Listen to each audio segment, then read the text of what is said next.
Welcome to episode 474 of This Week in League. I'm Nate. And I'm Jay. And I'm Glenn. How you going, fellas? Fantastic. It's been a while. It's been a minute.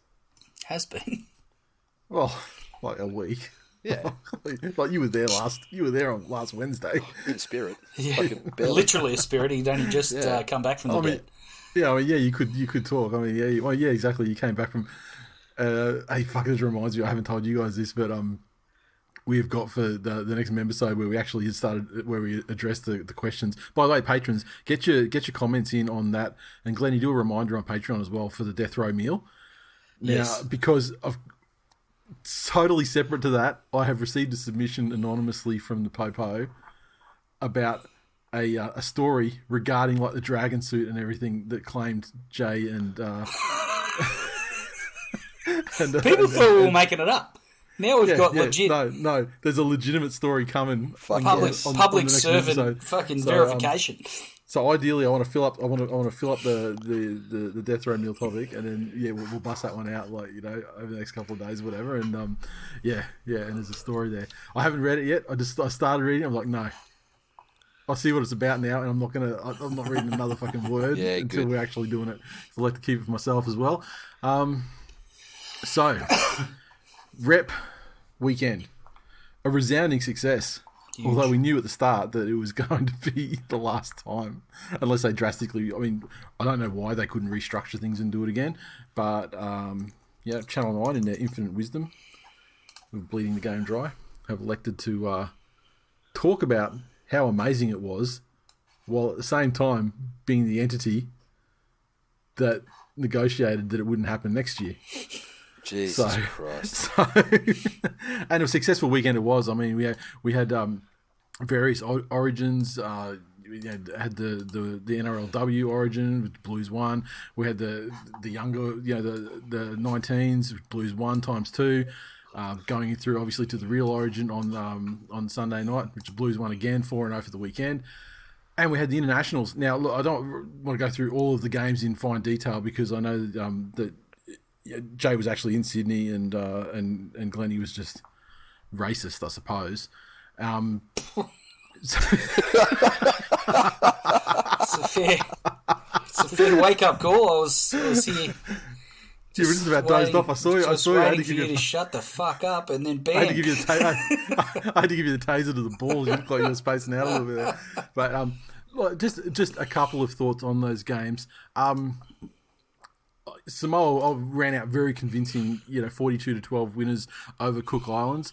There was just a level of class difference in the lineups between those two sides, and with Cook Islands being the lesser of the sides playing internationally on the weekend. I didn't think so. I didn't think a heck of a lot about Samoa's lineup, but they went well. I mean, it was hopefully a big confidence boost for Josh Schuster, who looked like a star, actually made breaks and finished them off and did some intelligent kicking ahead and stuff because he's fat and can't, take it to the house. Did some intelligent kicks for people who could and, finished half chances off. He was looking where he threw passes many of the times as well, which is a huge step forward for his game. But Glennie, at Campbelltown, Noffa, 4 tries. 4 tries in a dominant winning performance. Can you imagine? Well, I mean, it's no surprise he had a stroke about 2 hours after the game because the cognitive dissonance of flogging a team at Campbelltown and scoring 4 tries and playing pretty well. It was obviously such a head fuck to him. Look, the time that he spent in reserve grade after being dropped by Michael Maguire before Michael Maguire's own unfortunate demise. Not at the arse end of a dragon suit. Look, clearly it was a wake-up call that the Noffa needed.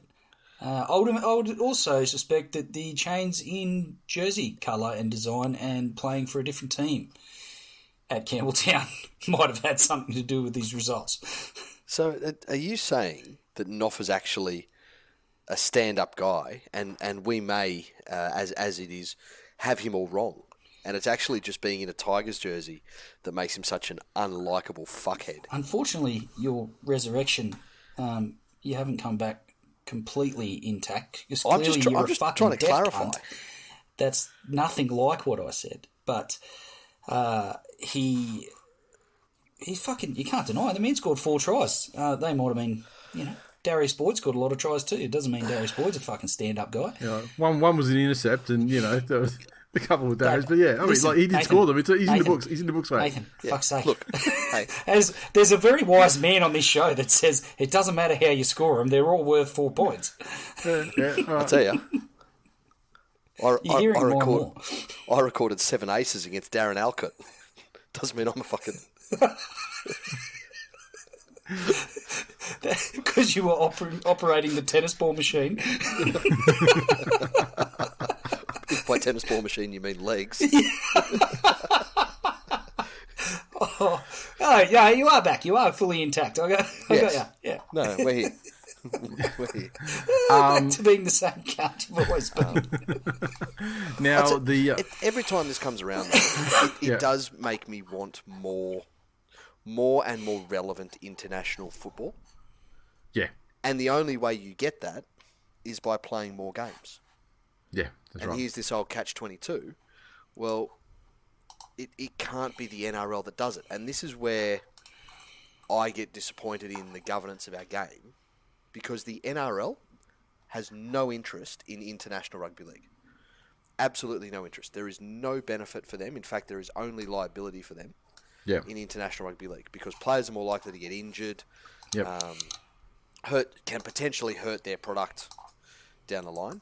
This is where I feel we need a really strong governing body to get in and say, hey, well, we're actually going to sanction and organise these tournaments or this ladder thing, or we're going to, however the fuck they do it, we're going to do it over 2 years and everyone's going to play each other, and it's not a perfect system. But fuck me, that's sorely missing, I think, from our game. Kiwis looked very good, and probably the most complete side, I think, out of the international sides that played. Strong lineup, strong forward pack. Tonga, disappointing, just by virtue, I think, of the fact that Talatau Amoni and Katoni Staggs are not fucking halves that are going to lead your side. No matter how good your forwards are, no matter how good your backs are, they were getting nothing. And particularly in just in the kicking game, they were getting less than 0 from both of those guys, which meant that it just... their ability to start sets... To be fair, one's a fucking 5'8" that's played a handful of first grade games in the NRL. The other one's a centre. But remember that Katoni Staggs was signed to a big money deal at the Broncos because there was a thought there that they were going to shift him into 6. I suspect there's a reason why he's never played. Well, he hasn't really spent much time at 6. So he has. Played, I would agree. Yeah, I would agree. I mean, like Tonga, they certainly went for it. I mean, they were up for the clash, but it was really the simple thing of not having a kicking game meant that they were constantly losing the territorial battle. And New Zealand, for their part, though, they were pretty slick. Yeah. I mean, Jerome Hughes looked fucking amazing. Yeah. Joey Manu at fullback looked great. What did he run for 400 metres or something? Yeah, crazy. So they'll, and if they, the more time they get together, like when you're in a World Cup situation, obviously you play a number of games before you get to the business end. Yep. And so I think the New Zealand side, under that system and getting a couple of games together, I think they'll be probably the most dangerous side in the World Cup. Agreed. Against Australia. PNG took on Fiji, and I think the thing that impressed me the most in this game, 24-14 win to PNG, which was super surprising to me. This is the first game, and I'm not going to say that I'm like some international fucking guru or whatever, and I don't follow it as closely as I know a lot of people do. But this is the one game where the PNG, they weren't just big hits and then falling off at the end of the game. I mean, there was a level of control through Lachlan Lamb in this game where they controlled the fucking game. Yep. They kicked well. They were so well... It's the best organised and most controlled PNG performance that I've ever seen in my life. And, how much of that do you attribute, do you think, to the fact that they've had a Queensland Cup side? Look, mate. I mean, maybe it brought some of the, maybe some of the fringe players Just the level up. That aren't in the NRL. Maybe it's brought those guys up there, like their baseline up to a higher level. But they were impressive. They were great. Fiji there was a time there where Fiji were really coming back at them, and they got it back to like within a try, and thought, here we go, the Fijians are going to come over the top of them here. But that's when they just sort of settled, and then they kicked away, and then they won comfortably in the end. And Fiji inside it's the ultimate head fuck for me, is that like I cannot stand prayer circles. However, the hymn before matches that Fiji perform is my favourite thing out of all of the haka and everything else that goes on at the start of the matches. By far. I fucking love it. Love it. Origin. All right. Let's go through the result. The Mighty Blues, 44, defeated Queensland 12 over there in Perth. After leading half-time 14 points to 12. The New South Wales tries came through a double to Nathan Cleary. Matt Burton, Brian To'o, Daniel Tupou, Jerome Luai and Angus Crichton tries. Cleary 7 conversions and a penalty goal, with Queensland getting their tries through Felice Kafusi off a forward pass and Cameron Munster, and Bellham's 2 conversions. Glennie, what say you, the vanquished? I think New South Wales come with an extreme level of intensity, and I think the Queensland did their best to match it with them. I think the sin binning of Kafusi was a big moment in the game, and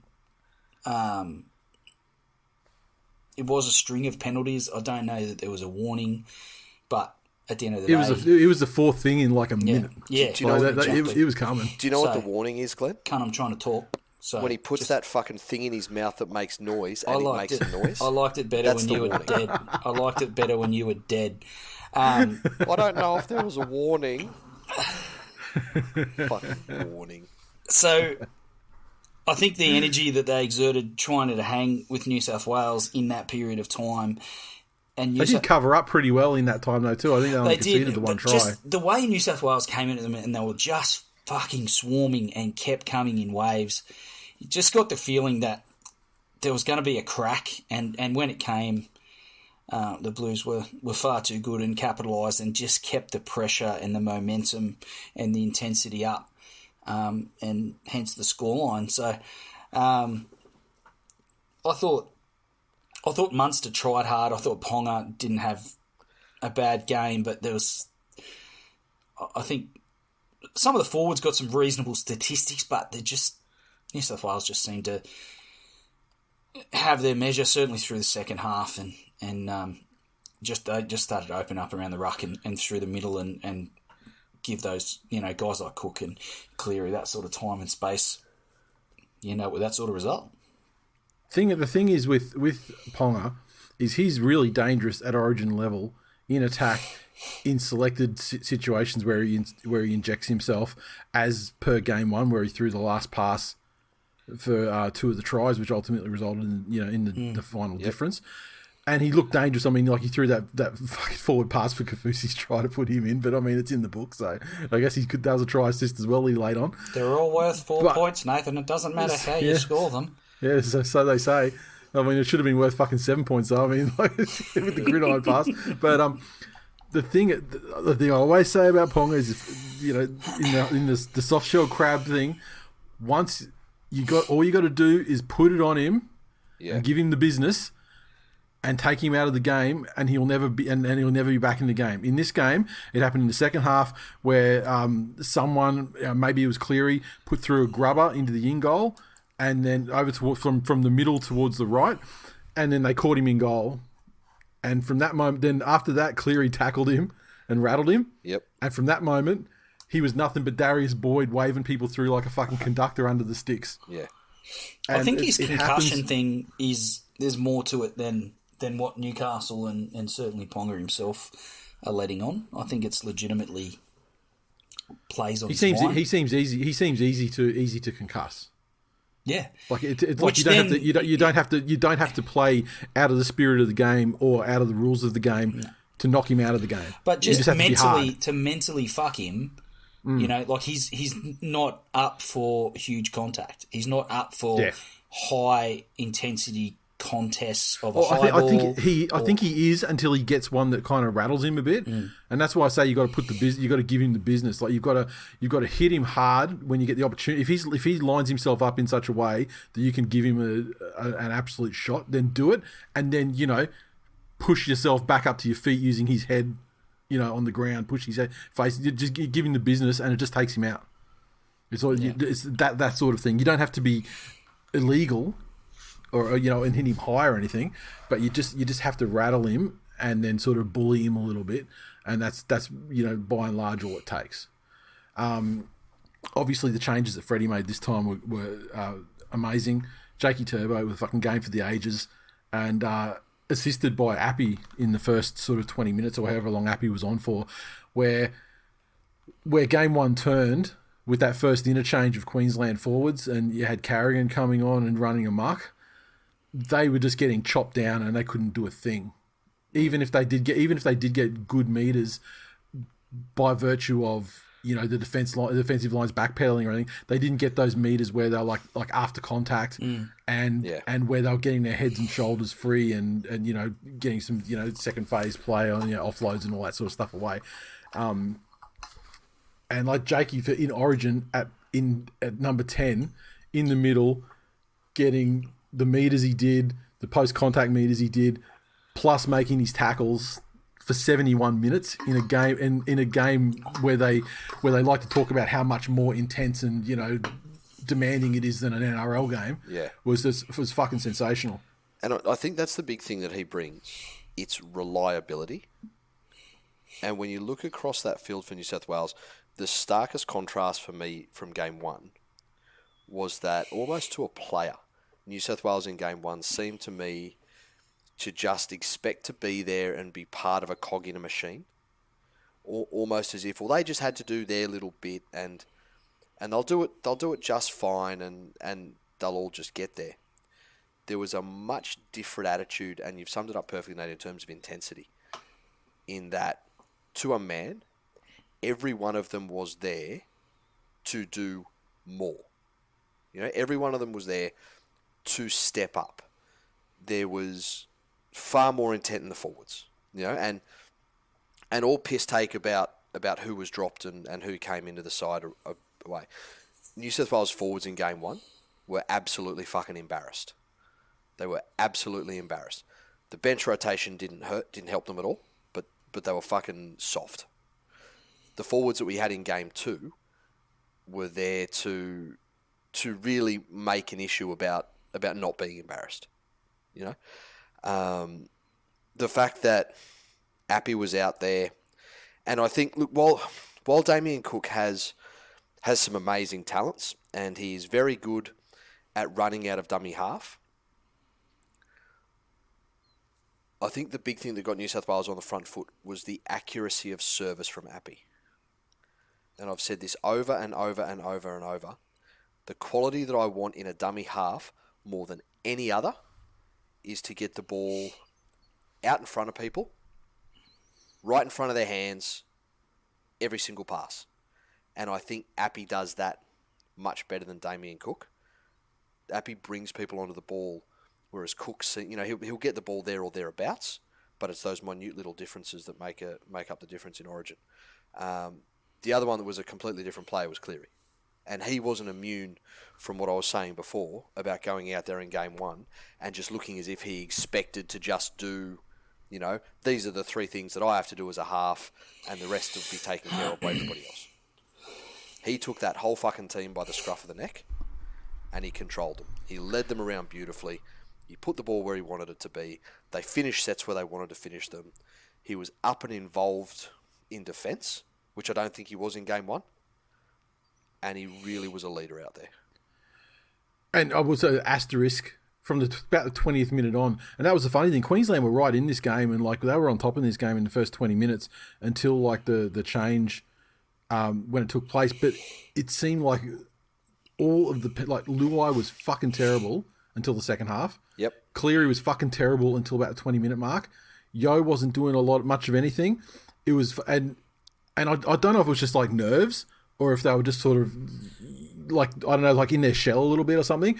But when it actually turned in the second half and it started to come together, that's when the scoreline blew out, when everyone just started fucking having fun with it and actually throwing and actually throwing down and doing the stuff that they're supposed to do. Exactly. Instead of just like playing safe, they were actually trying stuff out, and guess what? It fucking worked just about every time.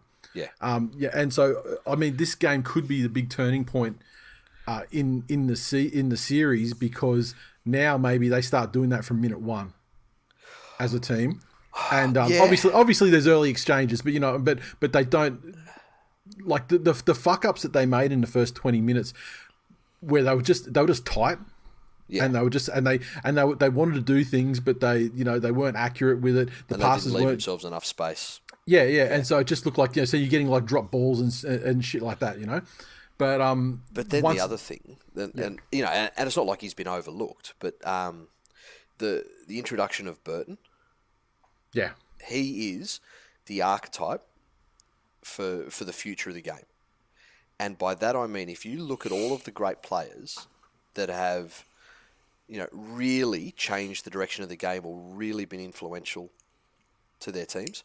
Like, you look at Cameron Smith. He was really the first hooker to come through with a fully developed half-like kicking game running out of number 9. Dummy halves would always, they could put a grubber in, or they could put a kick in if one of the halves was down on last tackle. They were always the third option. But he was the first legitimate, threat with his kick. Just like Isaiah Yeo acts as another ball player in the forwards, I think having a Matt Burton-like figure that can kick like a half in your centres is the next big advantage that a league team gets. I don't think he's the future of the game personally, because you know what? I love Matt Burton. No, I'm not saying Matt Burton is. Yeah. I'm saying he's the archetype. Yeah, I love Matt Burton, and you know what I want? You know what I want Matt Burton to do? I want Matt Burton to go and fucking make millions and millions of dollars in the fucking NFL as a punter. Yeah, because he fucking could. The way that he puts the ball into fucking outer space.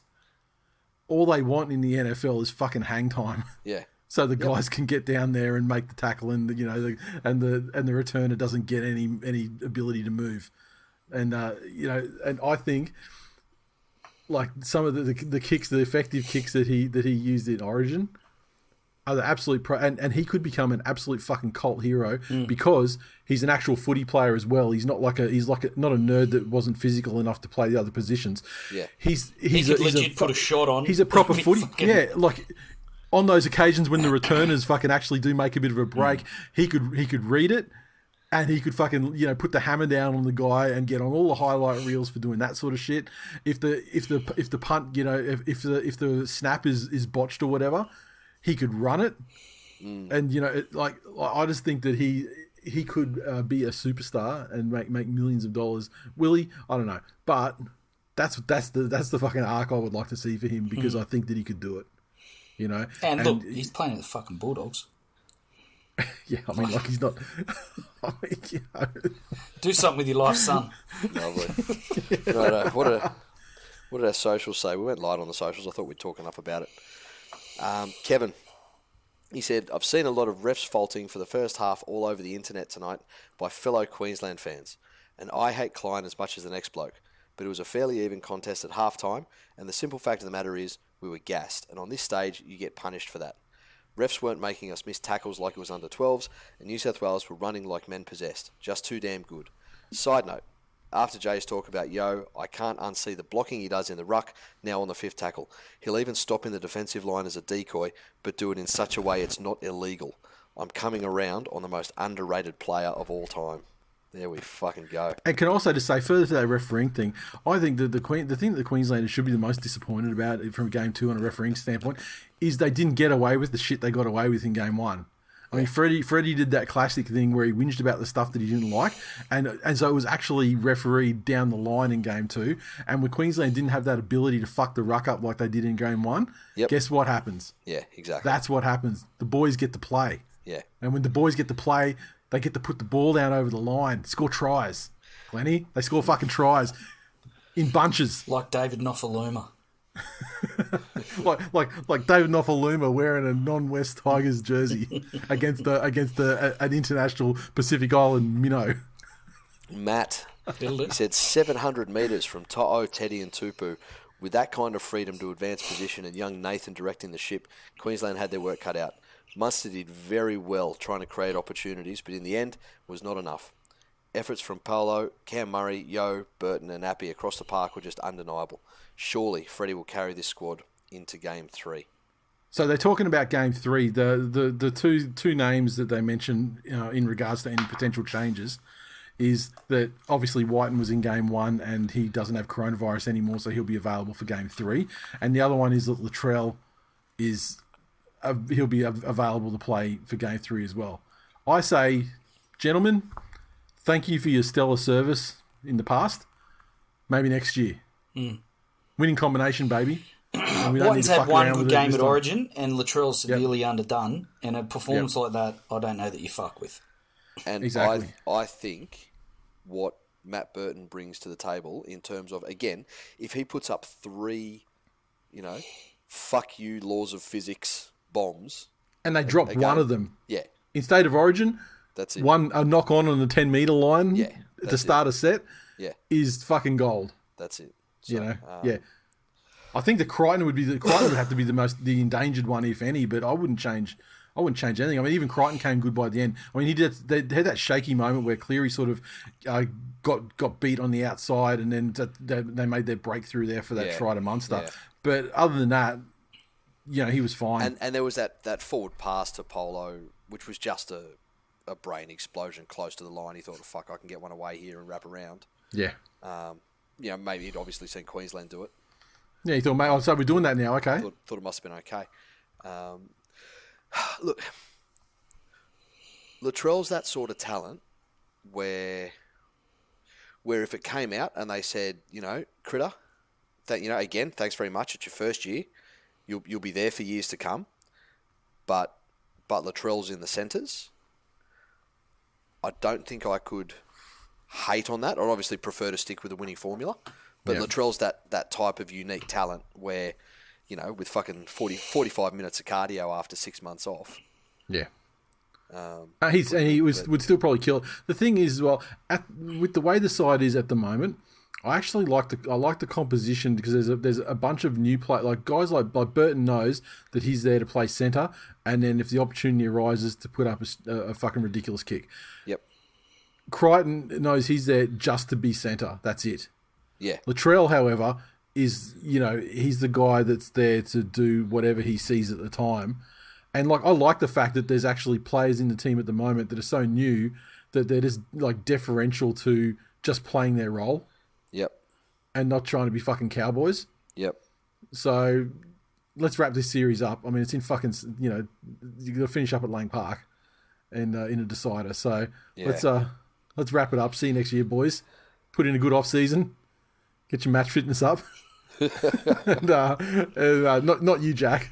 I mean, just don't kick the ball dead. Sorry, please continue if you had any more. No, I'm done. Oh, you didn't? Oh, okay, cool. Right, so we move on then to, round number 16 of the 2022 NRL season. And we kick off on Thursday night with the mighty Manly Sea Eagles taking on the Melbourne Storm at Brookie.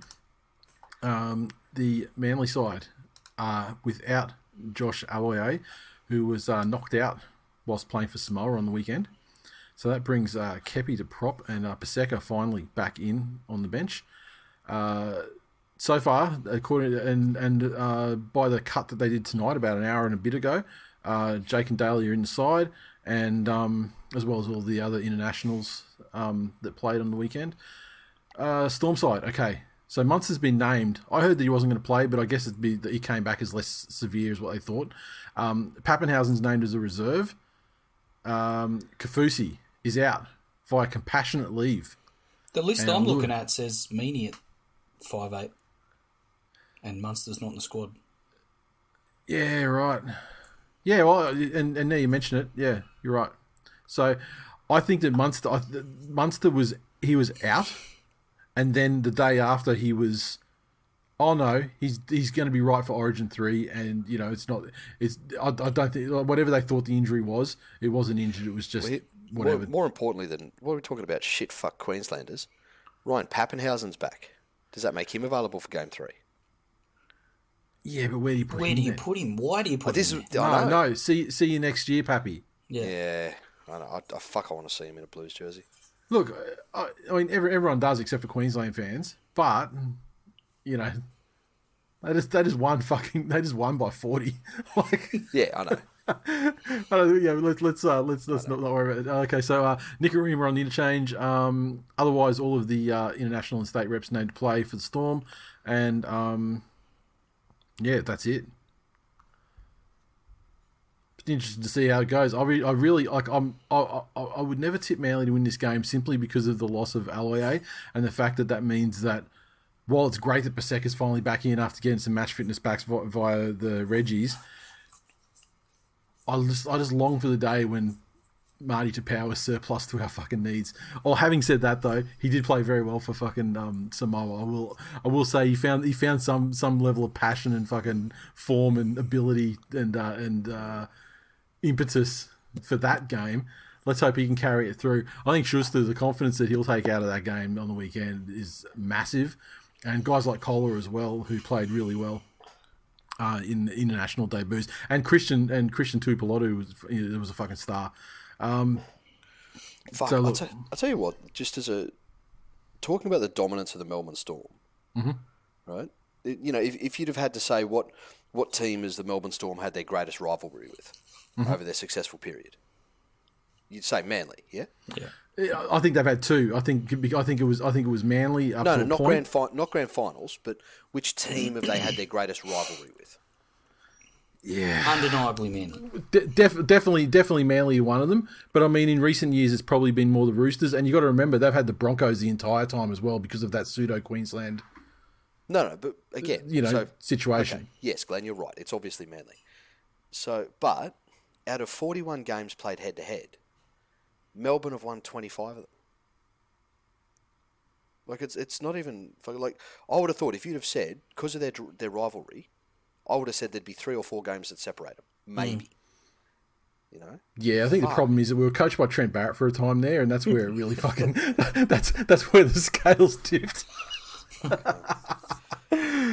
But we're back now, and this one's going to be a W to close the gap for the fucking Mighty Manly Seagulls. 13 plus. The more you put on, the more you get back. Ruben Garrick, I mean, that's the forgotten man in the Origin discussions. If you're going to change a winning lineup, you're going to put Ruben Garrick, slot him straight in, and win by 50 in fucking Lang Park, right in front of fucking Glennie and his mates.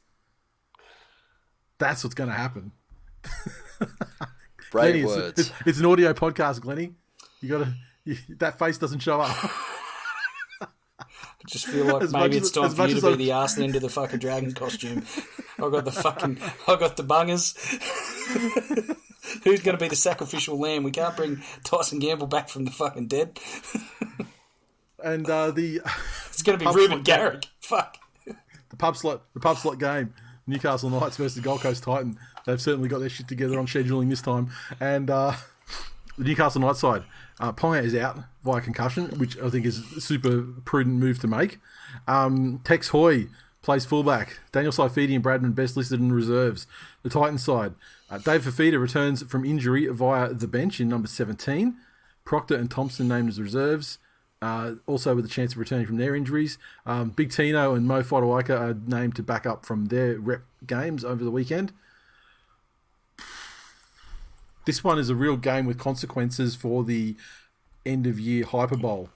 Two sides, definitely two of the 4 contenders for the spoon playing off. So it's a big 2 points. It's a legit tough one to pick. No Ponga. You think that the Titans would be in with a big chance, and then Paul Turner at 5'8", and you look across that Titans side, it doesn't fill me with confidence, if I'm honest. I I'm going to go Newcastle at home, despite the presence of the worst player in the NRL, Kurt Mann. Kurt Mann playing lock this time. Do you think he can actually get in, a level of involvement to derail the train from 13? Look, if maybe they've got visions of him being a ball playing lock, because everyone wants to play like Penrith, and Kurt Mann is barely a first grader, let alone Isaiah Yeo. So hilarious. Jesus Christ! I have no doubt that despite whatever you think about Kurt Mann, I have no doubt that Newcastle Knights win this game. Tex Hoy in at fullback. The Knights are practically full strength. Yeah. With that one change alone.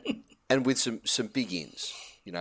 Best's back, Daniel Saifiti's back, Fitzgibbon's back. I think Newcastle will pull this one together. Even if they weren't, though. Sexy Texie is just going to fucking spooge all over the McDonald Jones Stadium.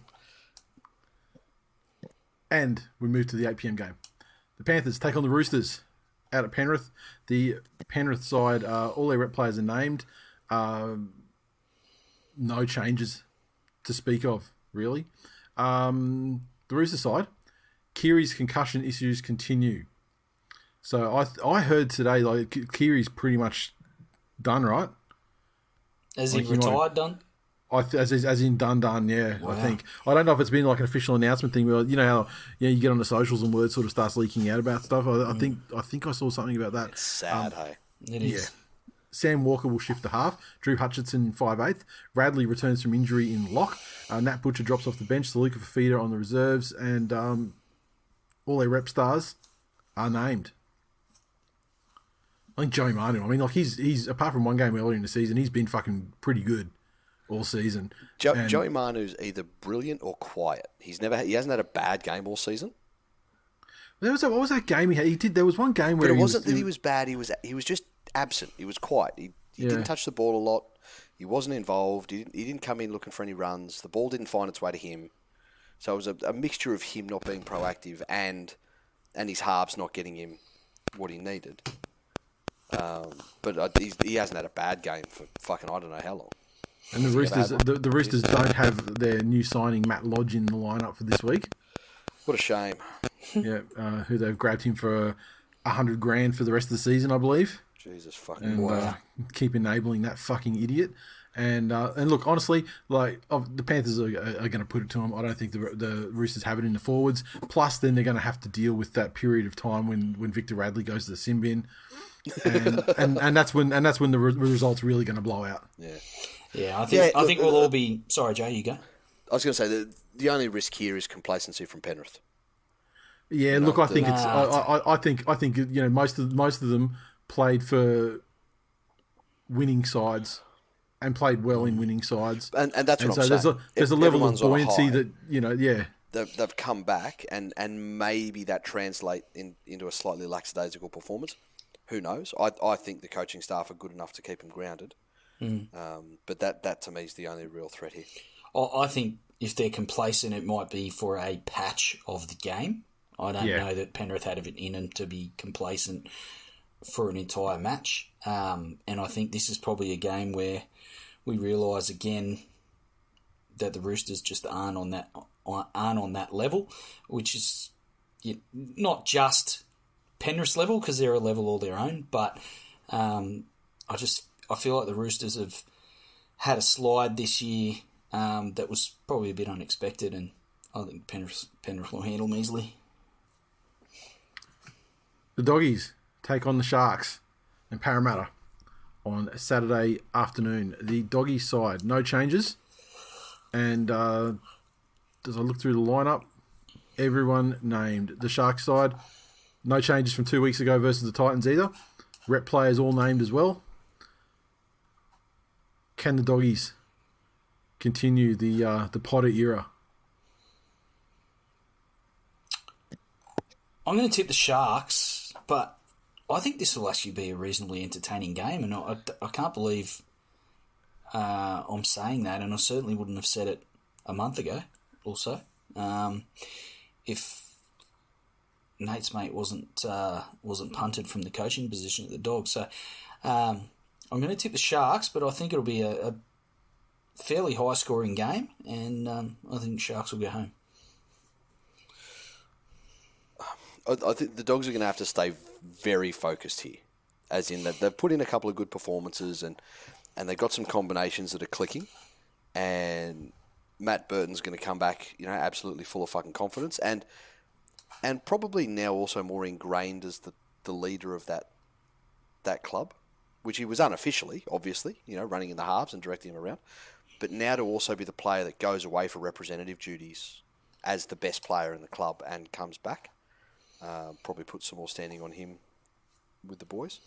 But yeah, Glennie, I think Cronulla just have too much talent in them, because every time you think about, TPJ's been playing well and Burton to Fox is a combination now, then all of a sudden you look across at Cronulla and you go, there's fucking Nico Hines that can just put on points whenever he wants to. There's Talakai that can, make anyone's day a fucking nightmare. So I think Cronulla will be too strong. Right, the Cowboys take on the Broncos up there at the Abattoir in Townsville, Saturday afternoon, 5:30 p.m. Cowboy side. Glenn's mate, Luciano Leilua, is named on the bench for his debut with the club, which will also be his 100th NRL game. He could not bear to have a fucking milestone game in the West Tigers colours. The representative players are named. Tom Gilbert returns from injury, which pushes Lemuelu out of the squad and Tanoa Brown back to the bench, and Brendan Elliott back out of the 17. Broncos side, Reynolds returns in the halves, and the other rep players are named to return as well. I think Payne Haas won't be playing. I think he's in some doubt. I thought that he was in doubt for this game, but not in doubt for the third Origin match with an ankle injury. So I don't think we'll see him playing, but otherwise, as per the program. I think this has potential to be match of the round. I think both sides, certainly the Cowboys, have been playing really well for most of the season. The Broncos are on an upward tick. I think this will be very entertaining. But I'll probably lean towards the Cowboys at home. I think there will be a massive crowd. And the North Queensland faithful should probably just get the Cowboys over the line. Yeah, you go back to pre-Origin, and there wouldn't have even been a question. The Cowboys are going to do a fucking job on them. I don't think anything's going to change. Jeez. Wow. Boys, all right. Oh, it's probably really close. What are they saying on the betting there, Glennie? Let me get that up. Back to that one. I'll have it in 2 seconds. Just out of curiosity. I felt like it's closer, especially with Reynolds back. I feel like it's closer. It's closer than what Cowboys are $1.50 favourites. Yeah, $1.50. Broncos $2.60. So yeah, that's probably a little bit wide, but yeah, I mean Cowboys should certainly be the favourites. The Rabbitohs take on the Eels at Accor Stadium, Sydney Olympic Park. The Rabbitohs side featuring Latrell Mitchell returning at fullback, which results in Nikorima to the bench and Taffy drops to reserves. Nichols named prop, Burgess benched. All their rep players named. The Eels side, no changes to a fortnight ago. All rep players named. Eels, right? Even with Latrell there. Latrell's a big in. He's a big in, but I feel like he's more of fullback in the sense of the attacking sense of the game as well.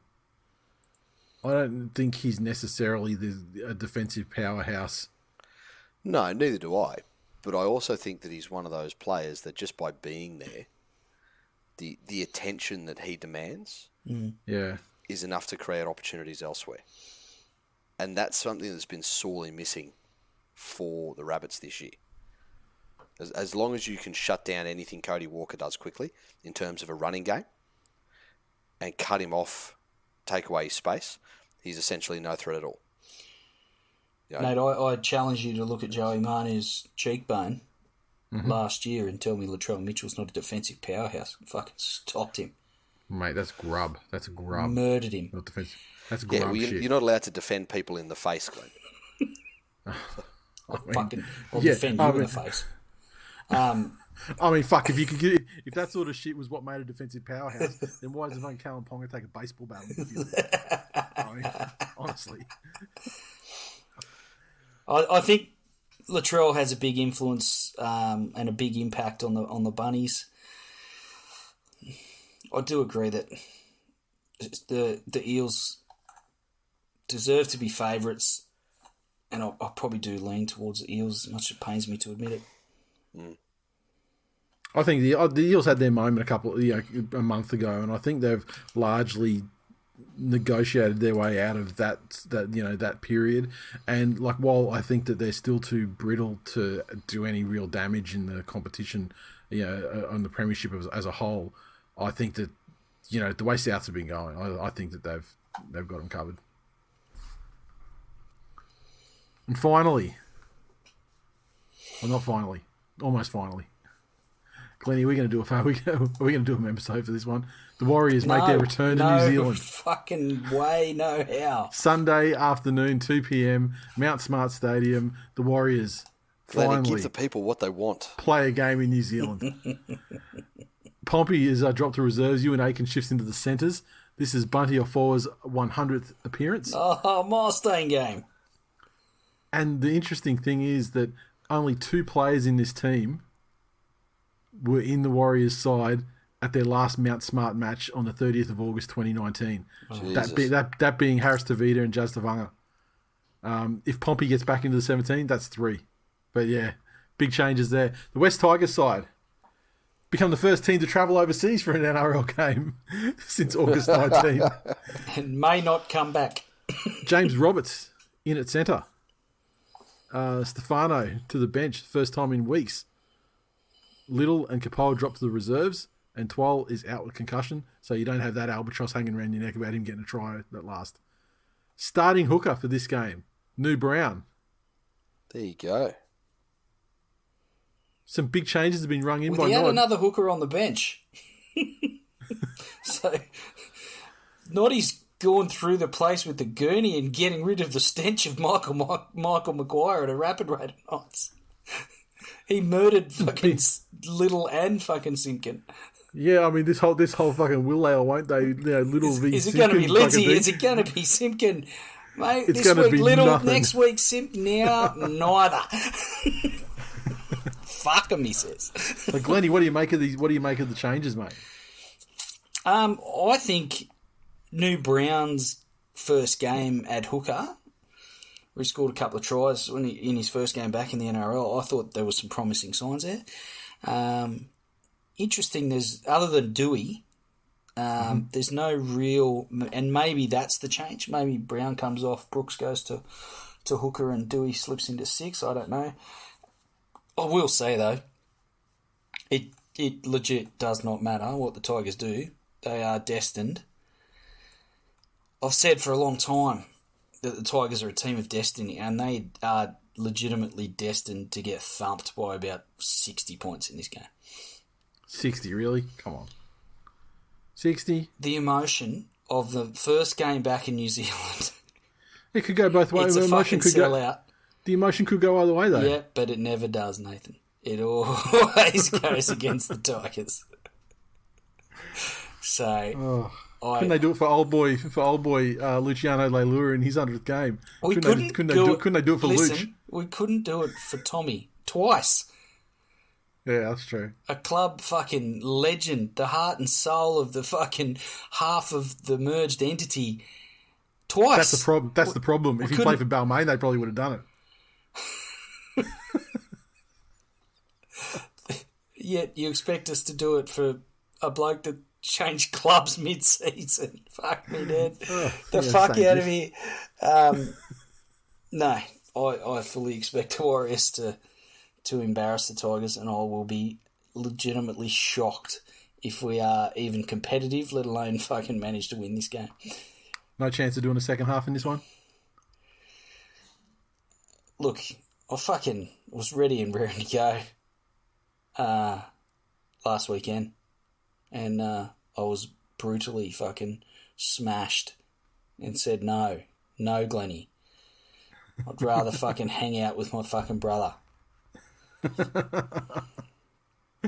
Yeah, well, I mean, that one was, in hindsight, you're probably like, well, I'm glad that didn't happen too.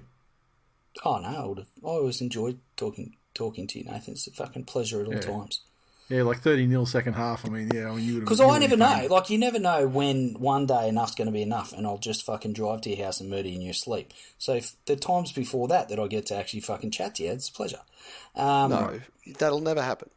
Because it'd be impossible for you to do that without texting the whole way, whinging about how bad the traffic is. When have I done fucking that? 3 hours notice. Fuck. Whinging about how hungry you are.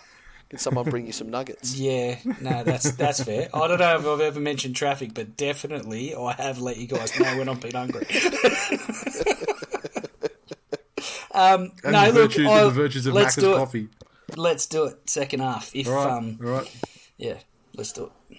Second half, all right. And the final game of the round, the Dragons take on the Raiders in Wollongong. The Dragons side, rep players are all named. Ben Hunt in a bit of doubt with a leg injury, apparently. And unchanged 17 from round 15, though. The Canberra Raiders side, Whiten returns after missing a fortnight through the Kovice.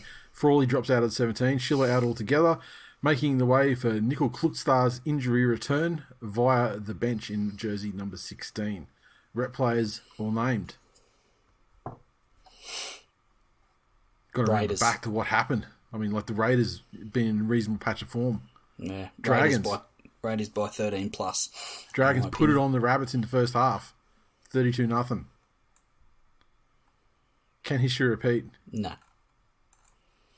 I think the Raiders are a stronger side. Some of their recent performances, I think they'll be far too strong for the Dragons. Oh, and if Ben Hunt's in doubt, if Ben Hunt's out, oh please, fucking forget about it. Forget about it. Raiders by how many? I mean, he is the beating pulse of that fucking side, and if he's out for whatever reason, then yeah, they have no chance. So there we go, boys. Round 16, I believe it is. Ready to go from tomorrow night. Bag. Which brings us to a close for this episode. And I'm looking forward to the sweet, sweet embrace of death or sleep. I'll take either at this point. If you'd like to support the show, consider becoming a patron. Patreon.com/TWiLNation. We're just about to finalise our first drops for the top 2 tiers of merch for the year. And how you going with that, Glennie? 75% completed. Fantastic. So that'll be happening shortly. Now, I did say that the deadline. I do appreciate. Sorry, a lot of the guys have clearly been listening to the membersodes and have been hitting us up with proactively messages, letting us know. So it's been a big help. Thank you. And that's fucking great that they do all they can to allow us to give them their free shit. Yeah, fucking supporters packs. I think I cut it off at like midnight last night. I'm glad I wasn't awake then and didn't flick it off because a couple more came through today. So look, I'm happy for this episode to act as the final warning on the hoodies and the supporters packs, and give you, like, let's say, till like midnight Thursday, and then that way I can start, putting the order through and everything on Friday. So you're listening to this episode. If you're listening now, you want a supporters pack or a hoodie, you haven't done so as yet, now's your final warning. Get it in by Thursday, end of play, because Friday morning I will be starting to get these orders through and get those out to people as soon as I can. Love it. Anything else, fellas, that you want to talk about before we pull the pin?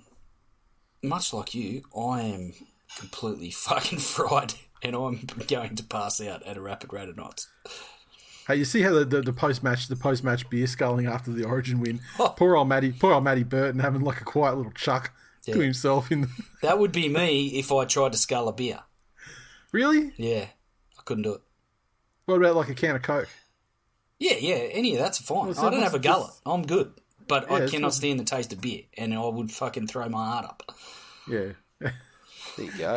He was everybody who likes beer, who understandably wouldn't be able to drink an entire can of Tui's New. Sponsor contractual obligations. How good are they? Is that still a thing that people do? What's that? Like fucking, like rank themselves as people by what beer they do and don't like. Probably. Oh, wouldn't they? Great. I don't know. I've made the complete successful transition to fucking whiskey. Yeah. So yeah, I'm not sure. I mean, I will drink the fuck out of a Four Pines Manly fucking themed can. I just love the irony of the most judgmental human being I've ever met in my life, judging people for judging people. Oh, no, here's the thing, man. That's my favourite. It's what he fucking does. My TikTok wormhole at the moment is where they get all of these fucking pompous wine tasters. Yeah. Oh, you didn't feed them shit. No, and they feed them. It's a fucking beautiful setup. So they show them this box, and they're like, okay, so there's 3 straws and 3 glasses, but you don't know, what's in each. This straw goes to this glass, or this one goes to okay. this glass, or this one. And then you've got to take a sip, and we're going to tell you there's a French wine, a Spanish wine, and a fucking, I don't know, some other wine in there. Yeah. And they get all these pompous fucks in there, and they're sipping and sipping and sipping, and they go on and on and on and on, and then they turn the box around, and all 3 straws go into the same glass. Short has a short lifespan before they all cotton on, but that's a fucking great gag. And I fucking challenge anyone to put fucking 3 beers next to each other.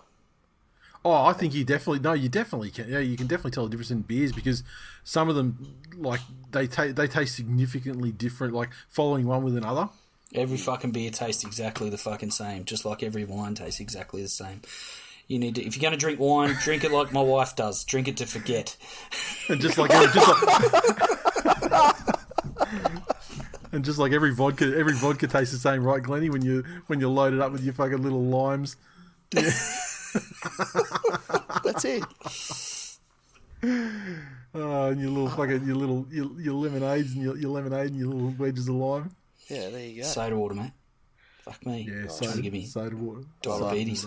I'll hook you up with my mate that does his whiskey tasting nights. You can go along there and fucking circle jerk with all of them.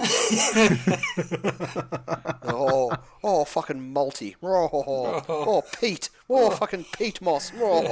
Interesting segue on the whiskey tasting night. There's also an arsehole tasting fucking segment to the evening. I managed to zone in very quickly on the type I like, and it's very specific. And I definitely wouldn't consider myself someone that enjoys the length and breadth of the entire fucking world of whiskey. And so yeah, there's a lot of it I can't do, but I'm always down for new fucking to open the doors to new fucking things, because who knows, I'll try anything and I won't judge it until I do. Indeed. And on that note, be more Dairy Queen, like the CEO of fucking Dairy Queen 2022, Jake Trbojevic. Fucking how good. And recent appointment after the death of the previous CEO of Dairy Queen. I tell you what, I officially name him the fucking Izzy mascot of this show, though. He's not the Dairy Queen. He took us there. Well, yeah. He came and picked us up and took us to Dairy Queen. Oh, so that means what you're saying? We're frittatas. Is that what you're saying? Was there ever any fucking doubt? Yeah. Thanks for saying what everyone was thinking. On that note, fellas, I'll talk to you next week. Yes. See ya. I'll talk to you on Sunday. Can't wait. Yeah.